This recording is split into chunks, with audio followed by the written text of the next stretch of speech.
হযরত আনাস রাদিয়াল্লাহু তাআলা আনহু হতে বর্ণিত আছে,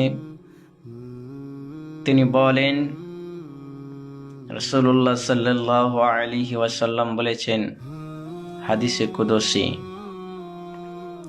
যে আল্লাহ তাবারক ওয়া তাআলা বলেন, হে আদম সন্তান, তোমরা যতদিন আমাকে ডাকবে এবং আমার নিকট ক্ষমার আশা রাখবে, আমি আল্লাহ তোমাকে ক্ষমা করব। এই ব্যাপারে আমি কোনো পরোয়া করি না। তারপর আল্লাহ রাব্বুল আলামিন বলছেন, হে আদম সন্তান, তুমি যদি জমিন থেকে নিয়ে আসমান পর্যন্ত গুনাহ করতে করতে করতে পৌঁছে দাও, তারপরে যদি তুমি আমার কাছে ক্ষমা চাও, আমি আল্লাহ তোমাকে ক্ষমা করে দিব। এই ক্ষমা করার ব্যাপারে আমি কোনো পরোয়া করি না।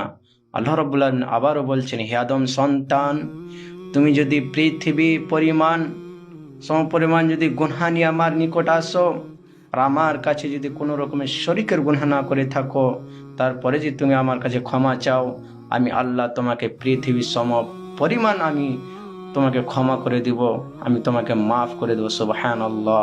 আমরা যতই গুনাহ করি না কেন, আল্লাহ তাবারক ওয়া তাআলা আমাদের গুনাহ খাতা মাফ করবে ইনশাআল্লাহ।